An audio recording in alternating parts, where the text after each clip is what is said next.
Hello, সবাইকে নমস্কার জানিয়ে আর একটা ব্লগ শুরু করলাম। তো আজকে হচ্ছে রবিবার বিকাল, দুপুরবেলা দাওয়াত খাইছি, তো রাত্রে তো রান্নাবান্না করতেই হবে।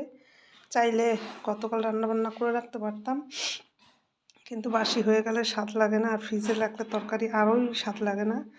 এই জন্য এখন আবার এই যে চিংড়ি মাছ দিয়ে আলু দিয়ে ফুলকপি দিয়ে তরকারি করেছি।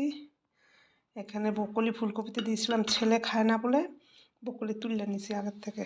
আর এখানে লাল শাক ভাজি করছি চিংড়ি মাছ দিয়ে।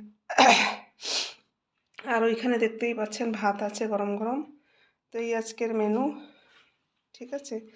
তো ভিডিওটা ভালো লাগলে অবশ্যই লাইক কমেন্ট শেয়ার করবেন, আর যারা পেজে নতুন তারা ফলো দিয়ে দেবেন একটা। তো আজকে এই পর্যন্ত, আবার দেখা হবে কালকে আর একটা ব্লগে, ঠিক আছে। তো ভালো থাকেন সবাই, সুস্থ থাকেন, আবার দেখা হবে কালকে। এখন খাওয়া দাওয়া করবো, প্রায়